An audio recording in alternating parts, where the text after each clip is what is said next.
Right, we're going. Okay.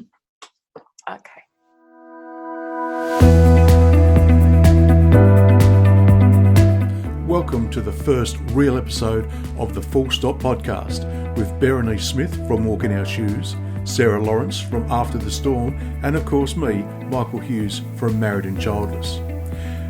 This show is especially exciting for us as our very first guest is an author, a thought leader, a TEDx speaker, and the founder of Gateway Women, and if you haven't guessed by now, Jody Day. But more about Jody later.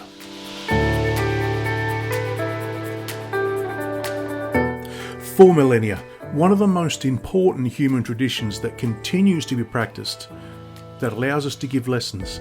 It teaches us to love, to forgive, to be just and strive for better than what we have. Be it a fable from Aesop, a fairy tale from Hans Christian Andersen, or even J.K. Rowling. It's storytelling. Storytelling helps us make sense of our world and to share that understanding with others.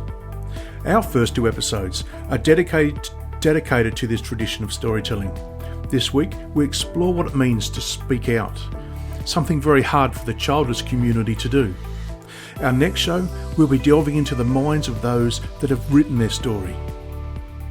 And we want you to think on this as you listen, because we want to tell you, yes, you, your story is no different.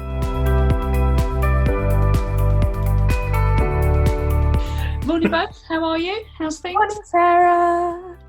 Good morning. Well, actually, good evening from Australia. It's 8:30 at night on Sunday evening. For a long drive. So this podcast, we're talking about speaking out then. Yeah, we are indeed. I'm quite excited about this, actually. It's quite a good one, isn't it? I was really looking forward to this one because I think all three of us, in a way, we speak out, don't we? We're voices of different parts of the community. So this one really interests me. So I'd really like to hear, how you got started. Sarah, do you want to say how you started speaking? So, well, I mean, I've always been fairly gobby, actually. So it kind of came natural.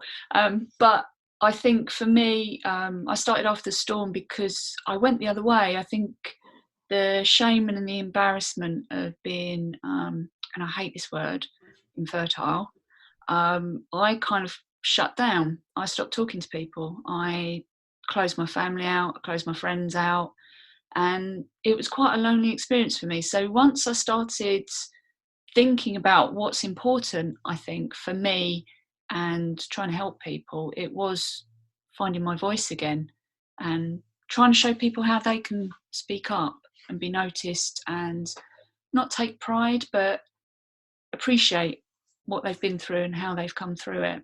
So that's really why After the Storm started, because I wanted to re-embrace my gobbiness, basically, in a good way.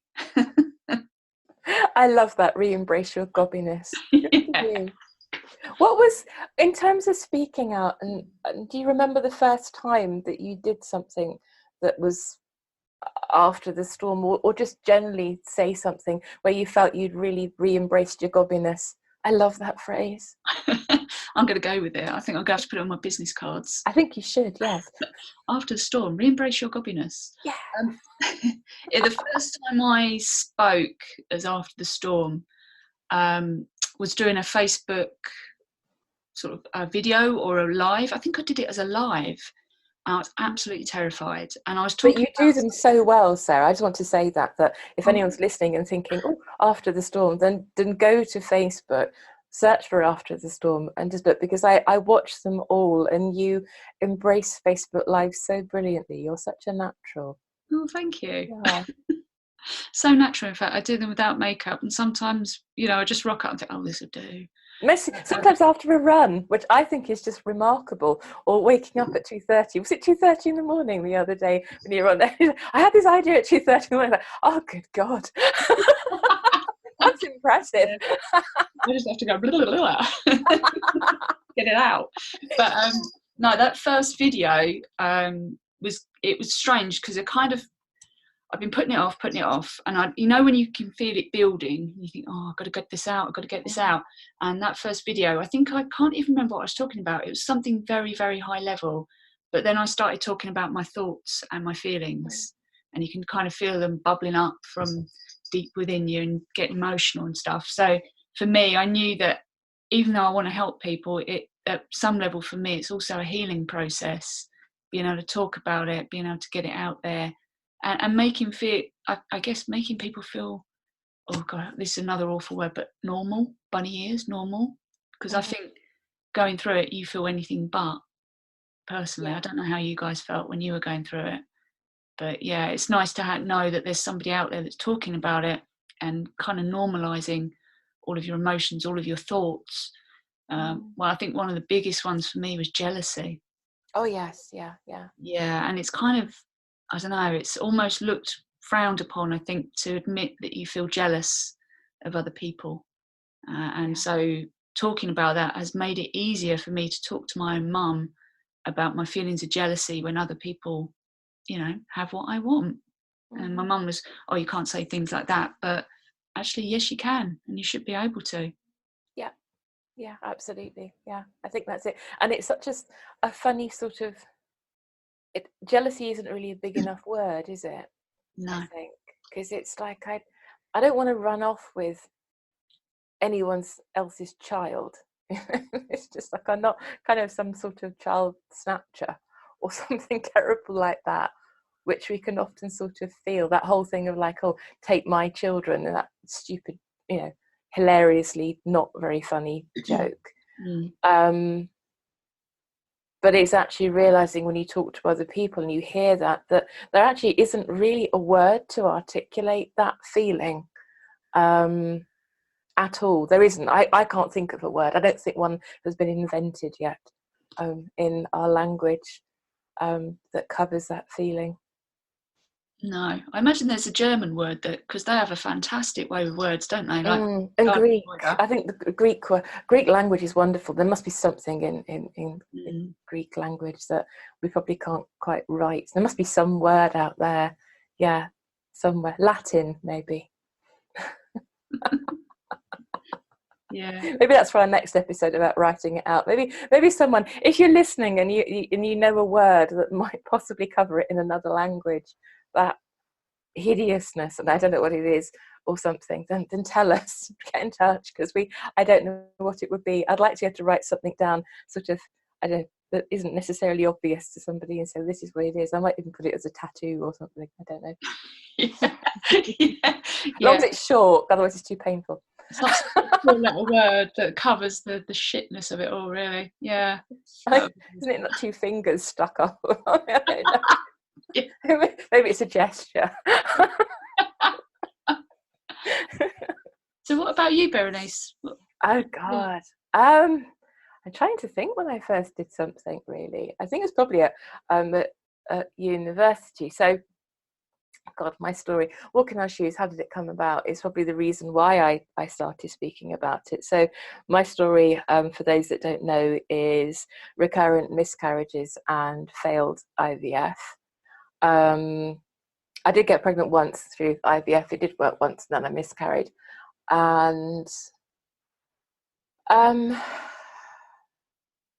think after that, I know I was working and around lots of parents at the time. So working in a team of parents, I had friends who were parents. And I think the expectation was on my part, I think, when I first started IVF, that it would work. Like we all think, oh, it will work, it'll be fine. It's probably why I went through 6 rounds of it. You don't do that thinking it will fail. And at the last round, I kind of sort of fell apart. I was made redundant along with about 400 other people. My job I loved, but I did struggle, I think, in the workplace. The people I worked with were absolutely lovely. They're lovely. I still work with some of them now, and they are amazing.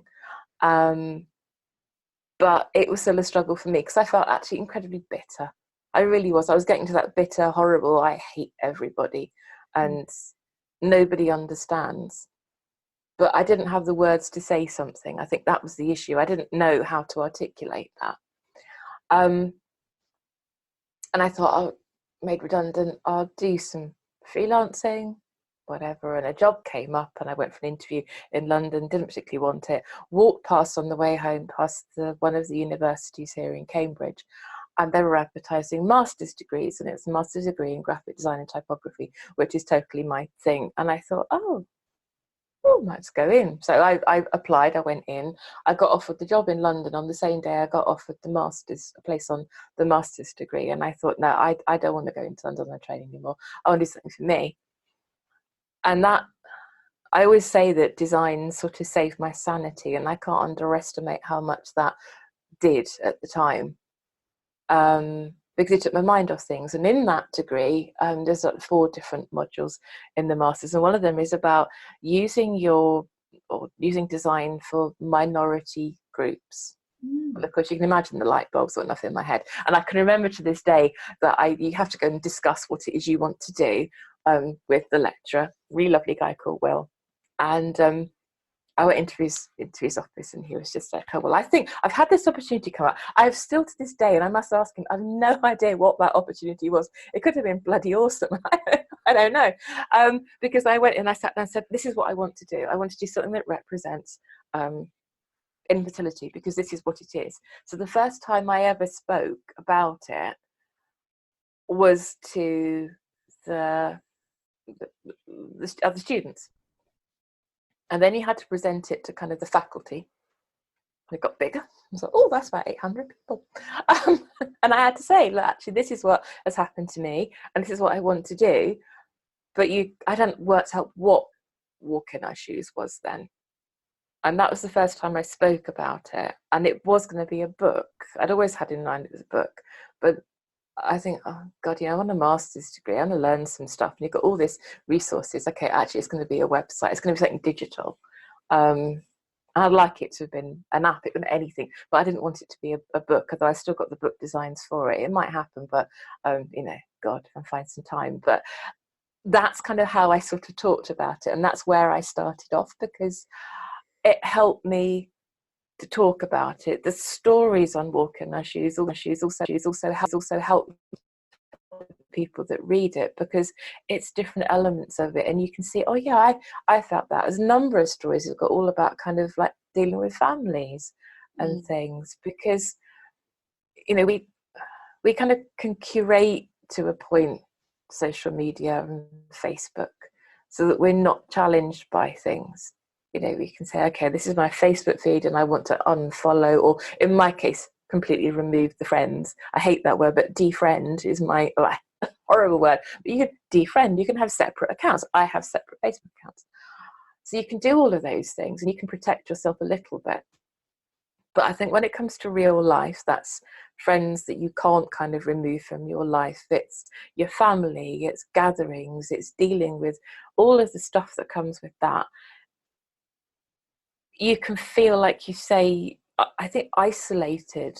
You don't feel normal, because actually it's not an easy thing to articulate.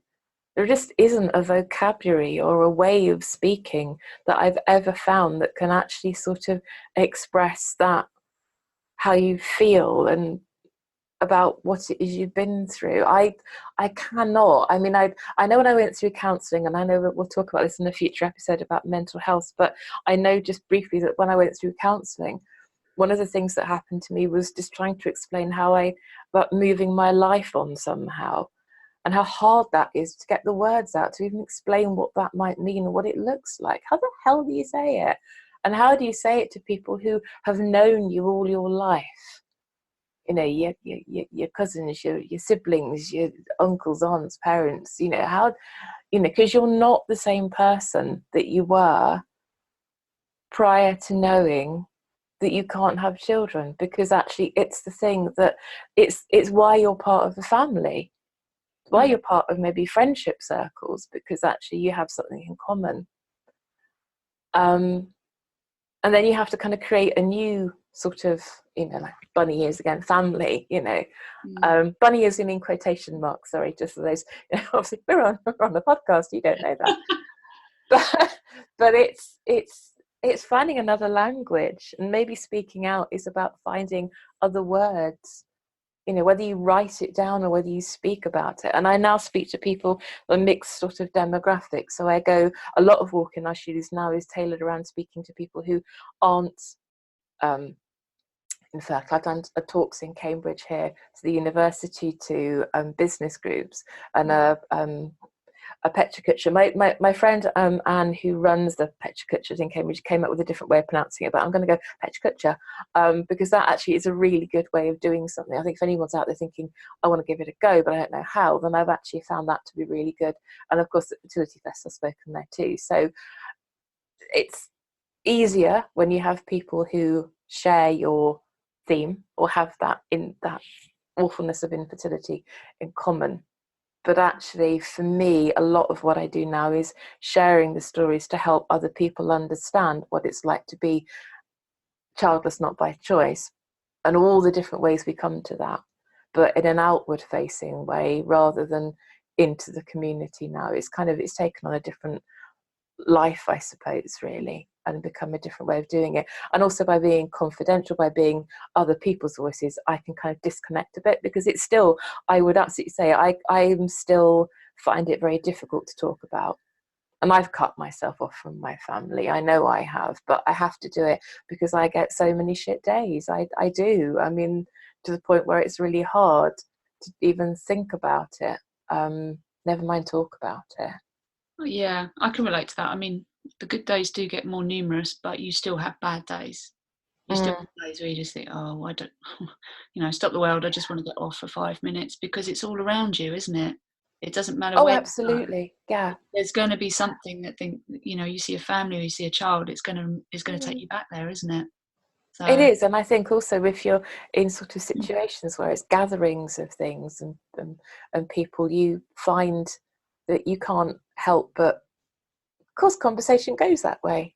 It does, it absolutely does. I can remember, sitting with friends and with family, and they'll talk about something. It might have been something innocent, like, bus ticket prices. I remember a conversation about that and about how kids go free, and I have nothing to contribute to that conversation at all. And I think by talking, we can give people clues as to what might be good and might not be good. And it's interesting because I find that my best friend in the universe is a mum.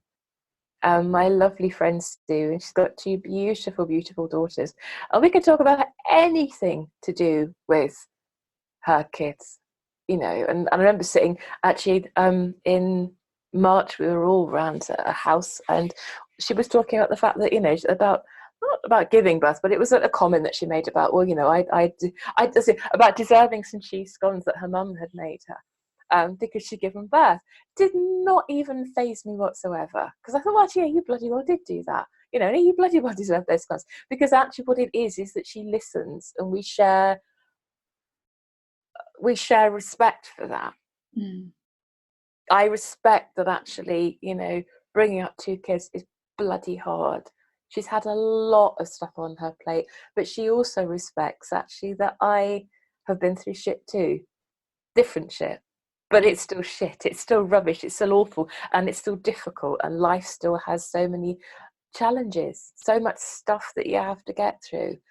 And those are the conversations I wish everybody in the world who, in our community, had a friend like her, because I think it would change a lot about how we think. But actually, when we've sat and thought about it, I couldn't tell you what it is we have in common. I couldn't tell you how that works. I couldn't tell you why it works with her and not anybody else. I don't know, but it just works. It's interesting. But it's speaking. It's interesting because I haven't got a friend like that. I haven't got a friend that has a child that I can sit and talk about like that. It's generally so child-centric. But it's interesting that women are able to connect on that level. What's your take on it, Michael?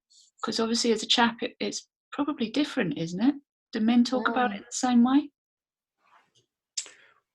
Not really. As I alluded to on my post on Facebook yesterday. Well, I did allude to it. It was about, men don't talk. And when I'm listening to you girls talking about this, I go back to my previous place of employment where we had what we used to call the table of knowledge. It was the meeting table in our sort of cubicle. And come lunchtime, we'd sit around that. And I've always, over the years, I've developed a fairly thick skin, so I can talk about my childlessness. But whenever I would, there would be stone cold silence. Now I know the guys who I work with supported me. We thought we continue to think a lot of each other, but silence, because they didn't know what to say, because it's not something we talk about. It's interesting, actually, just because I'm just sorry to interrupt, but I just think sometimes the stone cold silence is that better than the fixing, because I think women, and I'm being very kind of like challenging here and a bit kind of broad sweep, I suppose, at gender, but I wonder, women, in my experience, seem to fix. Yes. Oh, it'll work. Oh, well, you'd have one of mine, or Relax. Certainly somebody that, relax. Or when I went back in to an office after I'd had a miscarriage, and I've been off with that, and they knew that, I was told that this person, I'm crying so much, I don't know what to say to you. I feel guilty for having my children. But we better, I don't think silence is good. And the table of knowledge sounds positively terrifying to me if you aren't sharing knowledge, and you talk about knowledge and it's a mutual two-way conversation, and you're met with silence. I can't imagine how fucking terrifying that would be. I think that must be terrible. I guess, as a guy thinking about it, it wasn't terrible, but it was indicative of how men behave. It was indicative of why guys don't talk, because they could misinterpret that silence, and so it taught me some response skills. So instead of leaving the stone cold silence if I'm not being cheeky, I'd bring that up with, but it's okay, we're fine, we can talk about this, don't feel bad.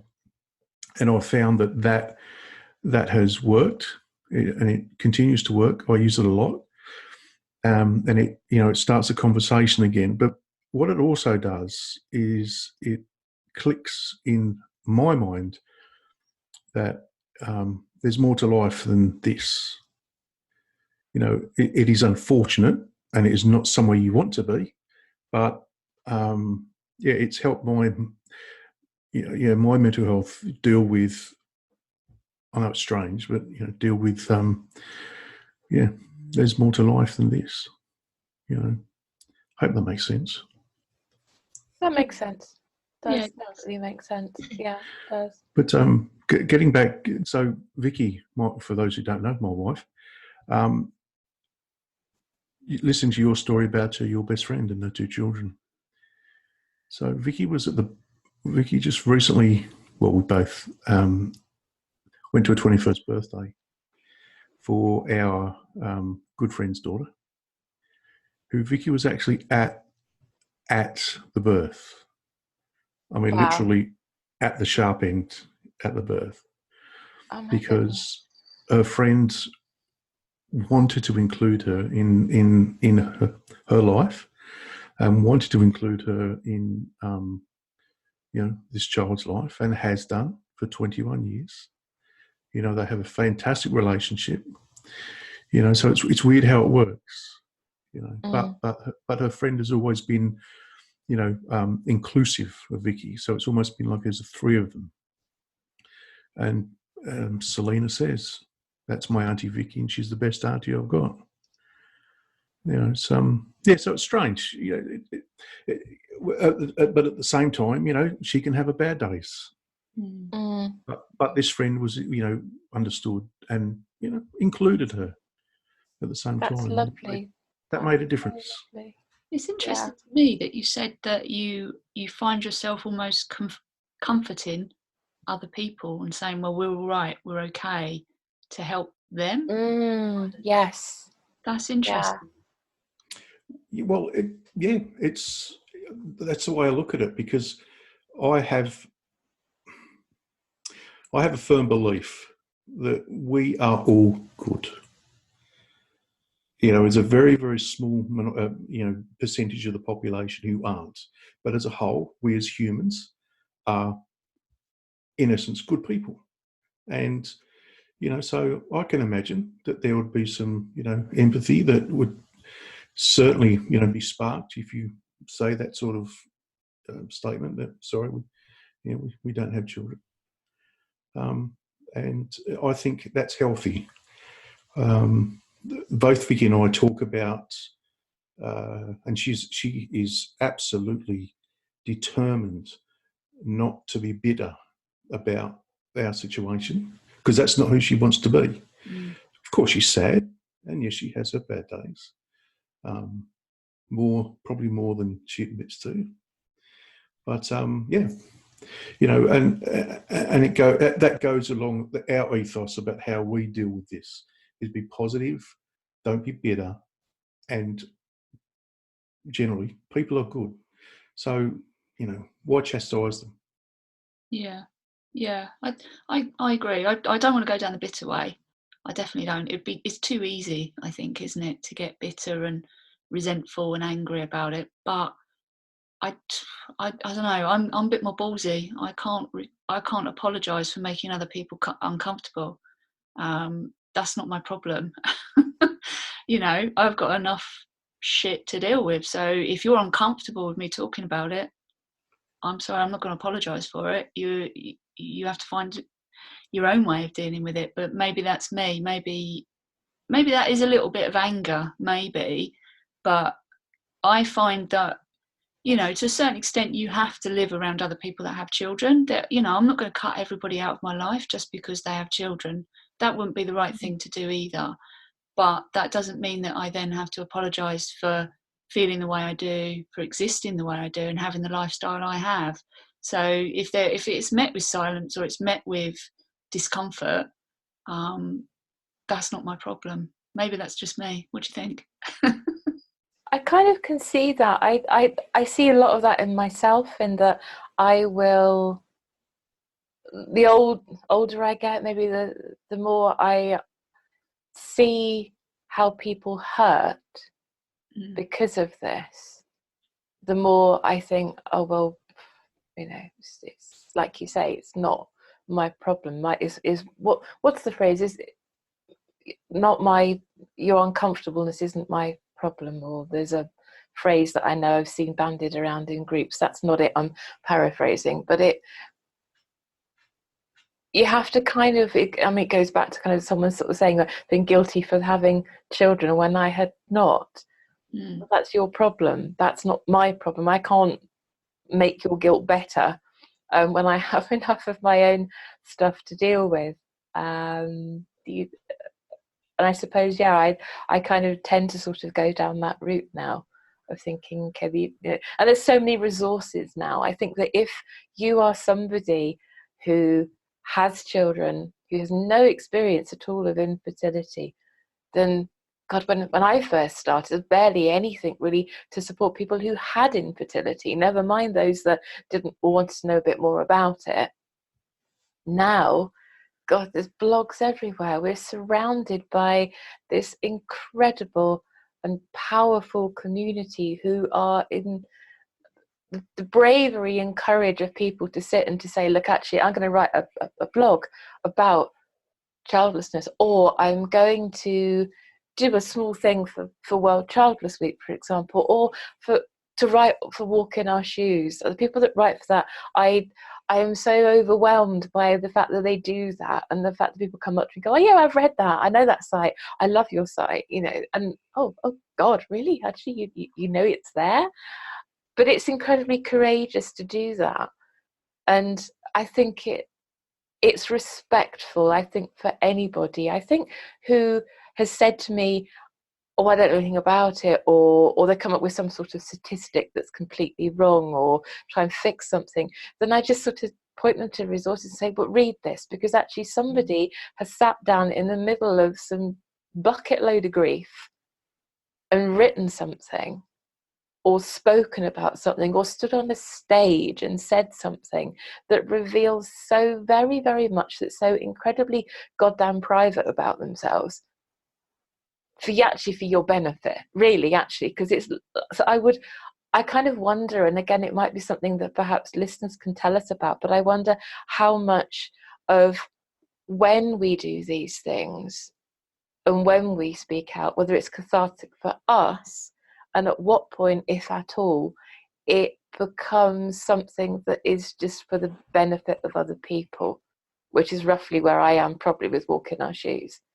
And to point, actually, maybe with this podcast, I mean, at what point are we saying, okay, it's for our community, but actually, if someone out there is listening to this and they've got children and they don't know anyone that's been through this, but there might just be, actually, there could well be, like I think there is, people right under their noses who have been through this and they just haven't seen the signs. You know, where do you cross that line? Are we speaking out for ourselves? Is it good to do both? Should you do both? What support is there for people who speak out? I know that there are communities out there that provide support for people who speak out, but of course we have to look after ourselves in what we do, in the way that, you know, the three of us kind of check in and make sure we're okay, because we're speaking out publicly about stuff that actually is incredibly difficult sometimes to talk about. You know, it's definitely, well, it's private, isn't it? You know, I said it myself. I've moved from a position of feeling incredible shame about my infertility and my inability to have children, to speaking out. And you're right, initially I was like, right, you know, I'm going to don my cape, I'm going to do this for other people. But actually, the more I've been doing it, the more I find that there's healing for me in that as well. So, you know, it's something that you move through. And I wonder, Michael, whether you find as a chap that it's a similar thing for you. Vicky will say to you, she will say that, you know, I've been grieving for years. And it's only now been since I've immersed myself in this community that I think I'm grieving. I'm 52. And I think the blog that I started to write, and now Vicky ghostwrites, and then, you know, going to Fertility Fest last year, getting immersed into World Childless Week, it has, I guess it's broken down all those brick walls where I kept everything suppressed.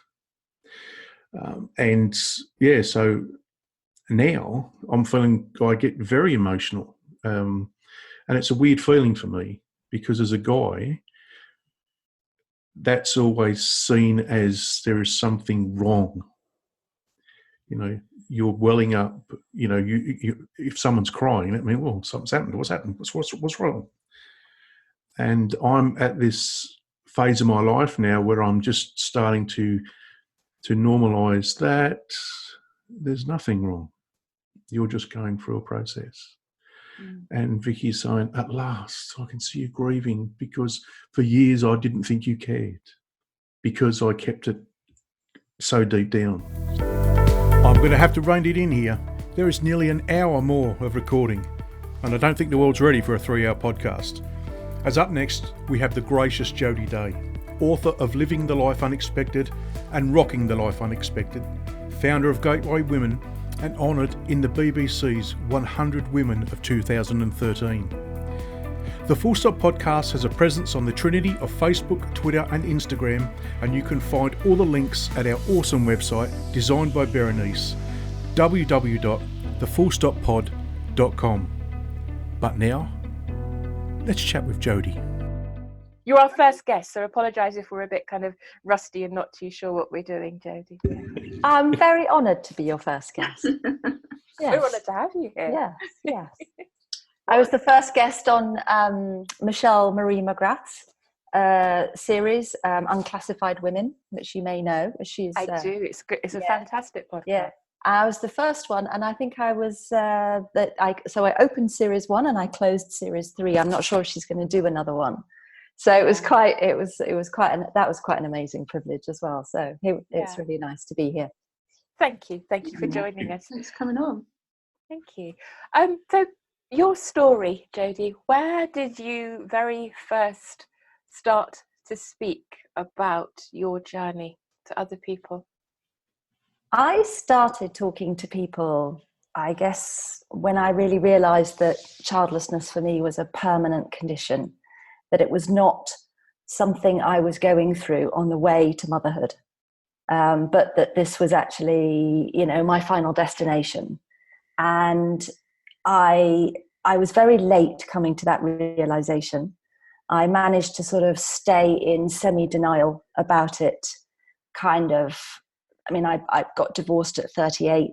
I'd had 11 years of unexplained infertility, yet somehow I still thought I was going to meet someone else, do IVF, which I knew absolutely nothing about, apart from the fact that it always worked, and kind of still had time to have a family. And so I was really, really ignorant about everything to do with my fertility, and I'm a smart woman, but I really didn't know anything. And I thought 40 was the age I had to worry about. And I thought, well, if I get to 40 and I haven't managed to conceive, there's always IVF. Now, I had 2 relationships post-divorce. One didn't want to have children, one wasn't right to have children with. And so I never even got to the point of trying IVF. But I was beginning to learn, as I trod through my early 40s, that it might not be quite such the silver bullet I thought it was going to be. So when my second post-divorce relationship broke up when I was 44 and a half, I thought to myself, well, even if I met someone tomorrow, we'd need to know each other for at least a year before we could even consider IVF. I'd be 45 and a half. And even my optimism couldn't quite swing that one. I just thought, it's game over. This is it. I'm done. And I didn't know about donor eggs. I couldn't have afforded them. I was single, broke, self-employed, didn't have my own home, no secure income, no secure job, as well as being pretty much an emotional basket case by this time anyway. So, single motherhood had never been my dream, and it wouldn't have been an option for me. So it was really I felt all the shutters come down. So that was kind of the beginning of it. And I, you all know me, I'm quite an open person. So I just started trying to talk about it. I'd been through divorce. My ex-husband's, our marriage broke down because of his very severe addiction problems. I'd been open about a lot of the traumas I'd been through in my life, and I'd received a lot of support for them. So I kind of expected to get support for this. And I was absolutely stunned by the response. And I remember one friend who, 7 years younger than me, she was childless, single. She was fearing that, it wasn't going to work out for her. And I remember one day sort of saying to her, as I was kind of processing it, I think I'm not going to be having children. I think I'm kind of coming to terms with that. And she said, it's not okay for me that you're going to be okay with this. And I was like, what do you mean? She says, you can't sort of get through this and be okay with it. I can't cope with that. And I kind of looked at her and I went, my childlessness isn't actually catching, right? And it's kind of, it was so extraordinary that the responses or non-responses I would get. And nobody in my family, in my friends, in my acquaintances, in my colleagues, in wider society at that time, this is kind of a decade ago, was childless not by choice. Everyone I knew either had just had children when they wanted to, or had IVF and it had worked. And I knew a couple of people who'd chosen not to have children. But I didn't know anyone else for whom they'd really wanted to, and they hadn't been able to. And nobody would let me talk about it. So my first experience of trying to talk about childlessness was within my group, within my friends, within my family, within my colleagues. And my experience was that nobody would let me talk about it. They would just shut me down with what I later came to hear were called bingos. And, just sort of either tell me kind of it's not that bad or get over it, or, are you still banging on about that? And so I gave up. I gave up trying to talk to people about it because it was embarrassing. And also my internal reality became so painful that it got to a point where I stopped talking about it because it didn't help. And also I was bored of thinking about it and bored of in my own head. So when, I go to the pub with a friend and she'd say, oh, I've just been talking about myself. I said, that's fine. Please just talk about yourself. I am so bored of the inside of my own head. I'd really rather listen to the inside of yours. Because I felt that my childlessness was an incredibly lonely place. I was in my mid-40s. I was single. I was childless. I was working by myself, for myself. I was living somewhere where I couldn't have a pet. I felt I had, because of my grief, although I didn't know it was grief, I'd pulled away from all my friends who'd become mothers. Because I think whilst I was still in denial that one day I'd be joining them, I could kind of just about had the energy to keep those friendships going. But once I knew it was never going to be my reality, I think I started to realize how one-sided quite a lot of them have become, how much effort I was putting in to sort of stay in the gang. And when I stopped making that effort, it was crickets. I just dropped off the planet. I think that's incredibly common, isn't it? Yeah. There's so much of what you have said there that I can absolutely relate to. Both friends, family. It's so relatable. I think I see it so often in conversations, and people just. I think people can often go into the groups, the communities that we create on Facebook or in other places where they will almost become internalized. So it becomes a circular kind of conversation where they will say, this has happened to me. And people will obviously say, that's terrible. We have you, you're here for us, which is fantastic. But there's a big difference, isn't there, I think, between talking in our communities and then reaching out and having the strength. It's so hard to find, to go out and to say to other people, this is what's wrong and this is why I'm telling you this, but to not then get shut down and to rise over that, because I think if you're constantly shut down, it does, as you say, you become mute. You can't say anything anymore. It just stops, and that conversation ends.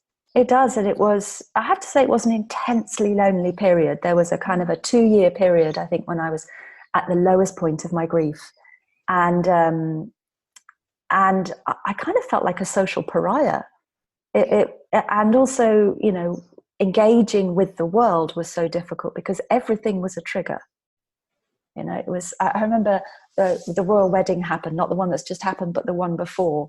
And, everyone, it was like a national holiday and everyone was out, watching it together in pubs and things, with families getting together. And I was at home on my own. And I just felt like every aspect of society was something I was now seeing through a window, but I wasn't actually a part of it anymore. It was intensely painful. And because I'm a writer, I've always written, whether it's been journals or whatever, I've always taken my troubles to the page. I think it was perhaps quite natural for me to I started a blog. I'd been blogging for a few years at that point. I'm also kind of quite nerdy, so I got really into the whole sort of internet and blogs, like way before anyone else knew what anyone was doing. I was always like, I was like the first person to have an email address, first person I knew to have a Twitter account. And I'm always like in that thing. And so I'd been blogging for a while. and just about personal things. So I'd sort of found my voice as a blogger. And I know the 10 people who used to read my blog said to me, who all knew me, used to say after a while, actually, when I read your blog now, it really sounds like you talking. So I think I got to that thing that they call, I had found my voice. So it sounded like me. So then when I started blogging for Gateway Women, I started this blog called Gateway Women. I didn't expect very much from it, except maybe someone would read it and someone would understand what I was talking about. And that very first blog, which was April 2011, within a day or so, actually the very next day after it was published, I got my first piece of PR, the day after my first blog. And people from all over the world started commenting, like, how do you know the exact words that are in my head? This is exactly how I'm feeling. It was extraordinary because I was hearing from strangers what I had given up hoping to hear from people who I knew loved me, who I knew cared for me, but just didn't understand or couldn't hear what I was saying. That's been an extraordinary ride. And so I think, first of all, for me, I think I created with Gateway Women. I created what I needed. I needed to be understood. I needed connection. I needed to meet other women. So I kept creating these resources because I was the number one customer and consumer. I wanted these things in my life, and I needed other women to kind of make it happen. So it was always just, well, wouldn't it be nice if? And, it's been extraordinary because my background before kind of Gateway Women, as I was an interior designer. Before that, I was in the fashion business. I've always been in marketing, communications, and design. So I come from that angle. So, and then I was like an early adopter. I was one of the first sort of women in tech. And so then there's all this kind of this geeky side, this design side, and then my desire to help, and my training as a psychotherapist, which is finally completed. Congratulations! 8.5. I'm so happy for you. Oh God, 8.5 years, but I am now a qualified integrative psychotherapist. And so all of those things kind of came together in Gateway Women. And because I didn't know I was starting an organization, I was just starting a blog, I designed everything the way I like things. So what I didn't realize I'd also done with Gateway Women is I created something which looked quite modern, quite relatable. I used my real photograph, my real name. I didn't hide behind anything.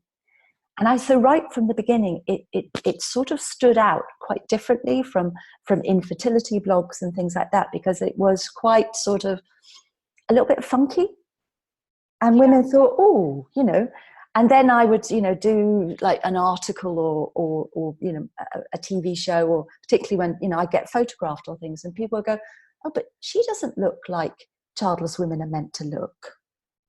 So it was really fascinating how just by being me, that in itself was enough to start breaking down the stereotypes of what women and men like us are meant to be like. We're meant to be sad. We're meant to be unattractive. We're meant to be in some way deviant and broken and unwanted, kind of damaged goods. And then it's like, oh, but she seems kind of quite normal. I mean, obviously they didn't know me very well. I didn't even say that of all of us. Exactly. You had to wait to meet first. I've met you. You're lovely. It's fine.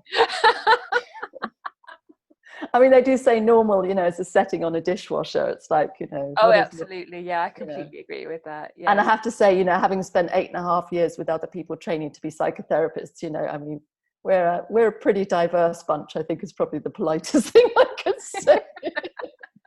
Yeah. So my very first, I think, uncomfortable and also extraordinary experience of speaking out was not long after I started the first blog. I was part of a 30-day challenge, which was also helped me to get the blog and get the website up, started by John Williams, who did I know. Yes, Screwed I've Play. done that too. Yeah. So, and one of my challenges was to give a public talk. So I started the blog, built the website, and got my first public talk booked in that 30 days. And I did it. The talk was like the next month. I was absolutely terrified because I didn't yet know I was grieving. That I didn't learn that until the second year of my psychotherapy training, when I was doing a course on bereavement. And then I was like, hang on a minute, this is all very familiar. So I was really badly grieving when I gave that talk. I was also suffering from, I guess, a little bit of PTSD, not for me from fertility treatments, but because I was in the final awful fallout stages of a relationship with someone with narcissistic personality disorder. So I was experiencing narcissistic abuse, so a lot of emotional abuse and bullying. I'd been with him on off for 5 years. My confidence had been completely destroyed, because I'd been undermined and confused for 5 years. So I was in a really, really low point in my life. So to kind of put myself out there and give a talk was just so hard. And I gave that talk, and there was only about 8 people in the audience. It was at a women's business club, a networking thing that no longer exists. But one of the women there was a journalist, a freelance journalist who writes for the Daily Mail and for other publications. And she said, would it be okay if I did an article about you? And I was like, yeah. And in the end, it came out in the Guardian, not the Daily Mail. And it came out about 7-8 months later. It's the article that I remember you for. It's how I first met you. Yeah. Yeah, I know the one. And the strapline for it, which was not written by me or by the journalist, which is something that people not involved in the industry never know. They think sometimes that we choose those headlines. And it was like, I'm not a parent, but I'm still a person, and why won't my friends understand that, or something like that. And in that article, which looked like it was written by me, but it was sort of ghost written by her, it was an interview, I talked about an experience of being at a gathering of my friends and being the only one there without children. And actually it was a sort of Easter picnic. And actually I had been left off the invitation list. I'd been completely forgotten about, but my ex-husband was invited. And my ex-husband realized that I hadn't been invited. And so he said, is it okay if Jody comes? Because, we're still very good friends. So I'd sort of been forgotten about. And I went to this event, and it was incredibly painful. And there was this moment when my eldest goddaughter came towards me with a baby on her hip, because one of my friends had just had a new baby, even though, quite a late new baby. And she had this baby on her hip, and she was walking towards me, and she was like, Jody, I just can't wait till I have my own baby. She was about 17 at the time. And I suddenly had this kind of rabbit in the headlights moment when I just thought, oh my God, this is just going to keep happening. It's just generation after generation. It's just going to keep having babies. And really struggling also with the conversations with my friends, because everyone was talking about children. And every time I would try to talk about something else, it would go back to children. And also realizing that I represented something very different to them as well, because, I was doing my psychotherapy training. I'd done a master's. I'd done all this traveling. I mean, I'd been up the Amazon, for God's sake, I'd done quite a lot of things in the 20 years that my friends had all been having kids. And I hadn't just sat at home. I'd had a life, and I'd had a different life than the one I expected to have and the one I wanted to have, but I'd had a life. And I think to some of those women, I think I was quite threatening. I was, I'd started this thing. I don't know. There was this sense of worlds colliding from both sides. And so I ended up talking to the guys, because I could sustain a conversation there for a little bit longer. I left early. I was meant to be staying overnight. All my friends were camping there. It was like a sort of mini festival of friends. And I just went home. I just couldn't bear it. And so I talked about that in the interview. And I didn't mention any names. I wasn't critical. I wasn't in any way judgmental. It was very much about, this was my experience. This was how hard it was to be me. And I don't know what I expected. I certainly didn't expect the response I got, either from people I didn't know, like yourself, Berenice. You know, I got more than 400 personal emails after that, as well as, you know, loads of comments online. People still read that article. But the person who had hosted that event was extremely offended by me writing about it, and pretty much cut me out of her life. And she was like, you know, the sort of social linchpin of the group, because she had the property where everyone would gather. She's like the queen. And I was excommunicated.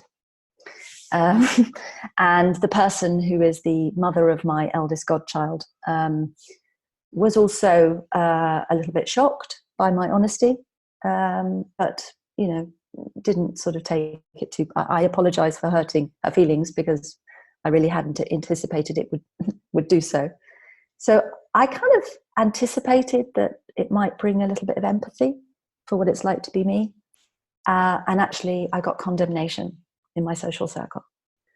So that was really the end of quite a lot of my understanding of what I could expect. I think it was after that I withdrew. The period I was talking about where I just kind of withdrew, I think sort of came after that. I was in shock, actually. Yeah. I think it's so, again, it's just so relatable. I think people, I know I had an experience very similar to that at a wedding that I went to, and it was in our local pub, the landlord and landlady, and I can vividly remember sitting with the women, and they'd brought kids with them, with grandmothers, and my husband had gone off to talk to this male friends, and I ended up going over and talking to the guys. Actually ended up getting kind of vaguely sort of molested by somebody, and no one really particularly caring about that, and all I'd done was just try to get away from the women. And I remember just thinking, I just don't want to be here anymore. And that's one of the very last sort of parties that I've been to, and certainly I think with friends and family who don't have that empathy, it's like a subconscious thing. Children always feel like they're a safe subject for most people ordinarily, but for us it's different. It's not, and it's just historical, isn't it? Everyone talks about kids. Is there anything else you can tell me about you? But I think for some of my friends who were kind of consumed by motherhood, I think that actually was quite difficult for them to. I think they were out of practice. Yes. Actually having a sustained conversation about anything else, and I think me trying to do so was quite difficult and threatening to them. I can see that. Yeah, absolutely. I think a lot of the people I know who are parents, it's because they've retained their identity. They have other things.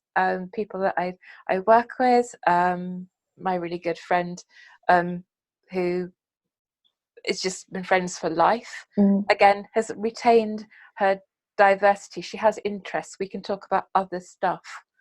It just makes such a big difference. But I find that they're very few and far between. All of my friends who are mothers, either the ones I've made in the last 10 years or the ones who've survived, have not collapsed their identity into motherhood, which is my term. They would never have put their child's picture as their profile picture on Facebook.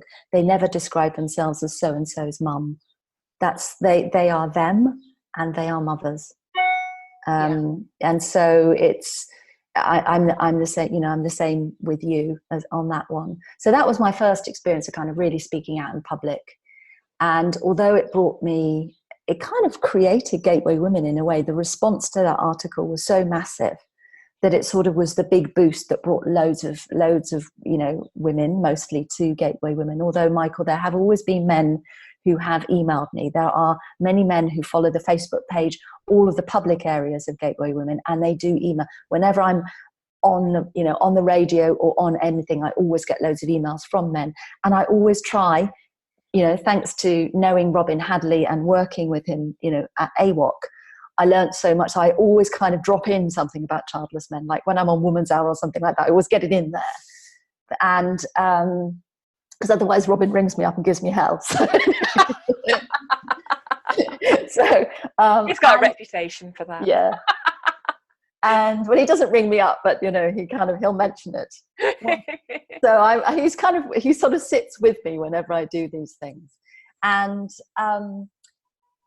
I think it brought me lots and lots of great new connections in my life with the childless community, both in the UK and internationally. And I started to connect with other women like me who were writing blogs. You know, that group, which has kind of now become like the Global Sisterhood. We have a private Facebook group where we all kind of support each other. You know, the women who are supporting other women support each other. And, you know, Gateway Women has grown from that. So I think as I came through my own grief, I mean, I've been through my grief now, you know, the worst of it for several years now, which is quite extraordinary. I think the experience of the shame of childlessness and the isolation of it, I think when I came out of it, I mean, I do say in my work that grief is an identity transformation. You know, it is a process of identity transformation. What is no longer needed for the onward journey is kind of burnt away. And it's an incredibly painful burning away of okay, you don't need that part of you anymore. The person who came out the end of this process, which is the one that you know, is a lot more courageous than the one that went in. You know, I will, although I'm not that great, believe it or not, at sort of standing up for myself in my personal life. Luckily, I don't have to do a lot of that, you know, anymore.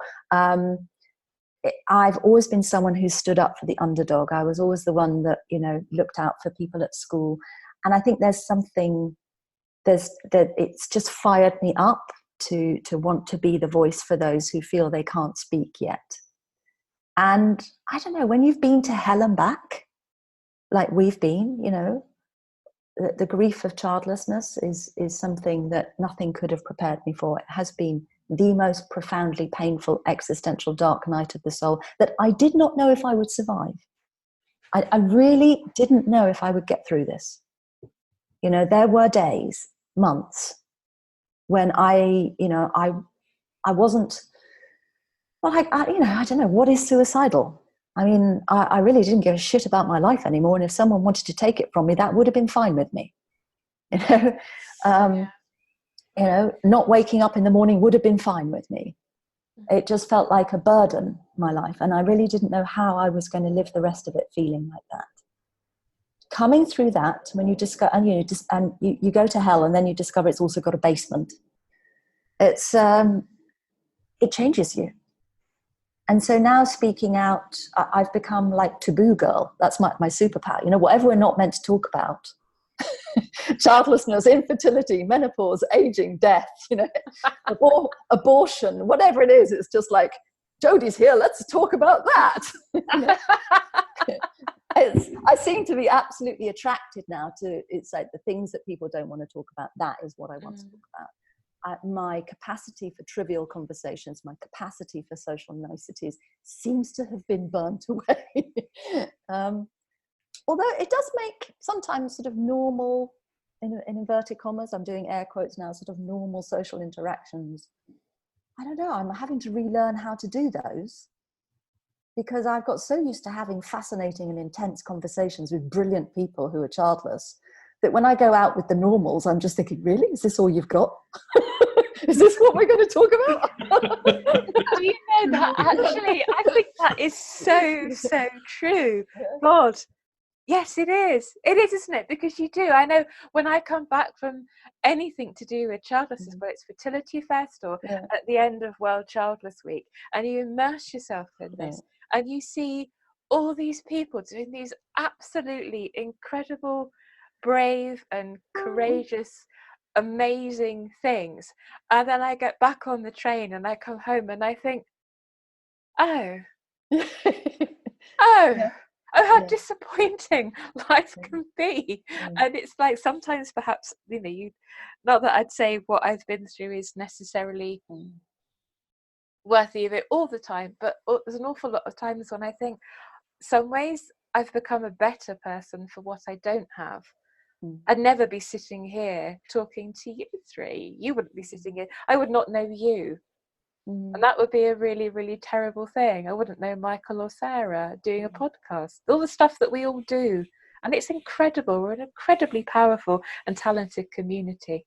Yes, we are. And I think the entry level price that I paid to become who I am is completely unacceptable. However, I really treasure who I am now. And I love the work I do and the privilege of being able to do it and the privilege of being able to speak up for us all. I love having the platform that Gateway Women has created and then finding a way to share that with others to help them, find their voice. I really believe that, that the childless community and Gateway Women, it's a we, not a me, and that we rise together. I'm always helping others to, if I can give other new voices a leg up in any way, I'm always keen to do so. And I couldn't have done it without what I've been through. And it turns out that it uses all of my skills. It was before this, I had a CV that either looked like I was a, compulsive liar, or I was actually 100 years old, because I'd done so many things, from political lobbying to fashion, that it's like to technology, to this, and every single thing, I use it now in my work. And it's like my entire life, I was actually preparing for this, which is really weird. But, and it keeps challenging me. I keep having to learn new things. And you said the TED Talk. Oh my God. That is far and above the most terrifying thing I have ever done. And I think for me, it turns out that I'm now a confident public speaker. I mean, if you'd said to me 20 years ago, you're going to be a confident public speaker, I would have said, yeah, I'm going to run a triathlon. You know what I mean? It's like, it's not going to happen. And yet it's because I feel that the message is more important than me. So when I get up on a stage, or when I do my thing, whatever it is, it's like, okay, I'm here to deliver this message to those people who need to hear it. And what would it have been like for me 10 years ago, 15 years ago to have heard this? That's why I'm here. It's not about me. It's not about my ego. It's not about anything. I'm just here to do my job. And so when I got asked to do this TED Talk, I've been looking for someone to get, because it's really hard to do a TED Talk, because you have to be asked by the organizers when they're in process of setting up the event. Usually you don't hear about a TED event until, particularly TEDx, until it's being promoted, by which time they have all their speakers. So it's kind of, and yet it's very hard to kind of get in at the right stage and find out on the grapevine, someone's organizing one. So it was about my 5th attempt to do one. And then someone approached me and invited me to do it. And I was like, okay, didn't expect to be doing it in Hull, but TEDx Hull, great. Thank you so much for the opportunity. But what I didn't know about the TED Talk is that it's 18 minutes, or they cut the mic. No notes, no auto cue, and you have to learn your lines. So it's not a live talk in a way, and you have to read your talk. Your talk has to be sent to TEDHQ to sort of be approved, to make sure it's within brand guidelines. So, you have to give a script. And the hardest bit for me was learning the script, because I'm a speaker from the heart. I'm not a performer. I'm a terrible actress. The only person I know how to be is me. It's like with people I'm comfortable with, like with you three, I'm quite lighthearted. I'm quite amusing. I can be quite a mimic. But actually, and people would say to me when I was younger, oh, you should be an actress. I'm like, no, I'm a terrible actress, because I freeze. Because actually there's only one person I'm comfortable being, and that's completely me. And so for me, learning the lines was incredibly hard. I used the Sherlock Holmes method, which is I built like a mind palace in my flat. I have to say my flat was not a palace, and so I broke it down into sections, and then the section, like this section was pinned on the front door, this section was pinned on the bathroom door, this section was pinned on the fridge door, and I sort of learnt each section. So I walked through my flat, and as I would get to each bit, I'd learn that bit. So in my mind, when I gave the talk, I would walk through my flat to give this talk. But that's what was most terrifying for me. It wasn't being filmed. It wasn't that it was TED. It wasn't anything. It was that, because it disconnected me from the audience. I was not doing what I really am most comfortable doing, which is actually just like I'm doing with you now, just speaking, just, responding to the moment in an authentic way. And I have to say, if I'm ever asked to do one again, I'm going to tell them I'm going to learn it, but I'm not going to learn it. I was going to say, but I'm such a good girl. I did it properly, yeah. But I won't next time.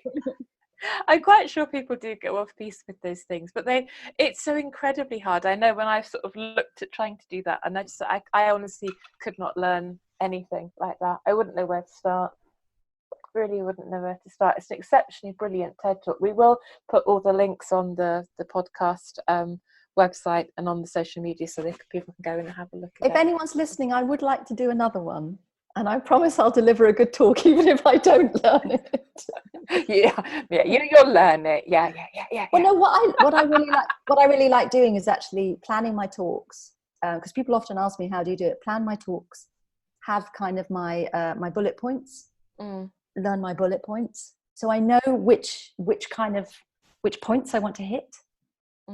So it's almost like I have an architecture. Yeah. And then I freestyle.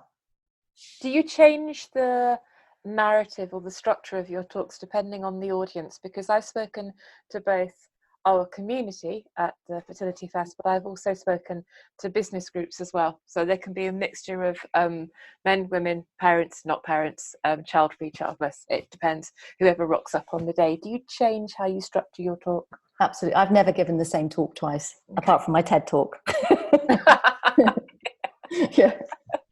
And what's the most, if you had to give a top tip or a piece of advice for anyone listening to the podcast about speaking out to others, what would that be? That's a very hard question. I've thrown that at you. Sorry.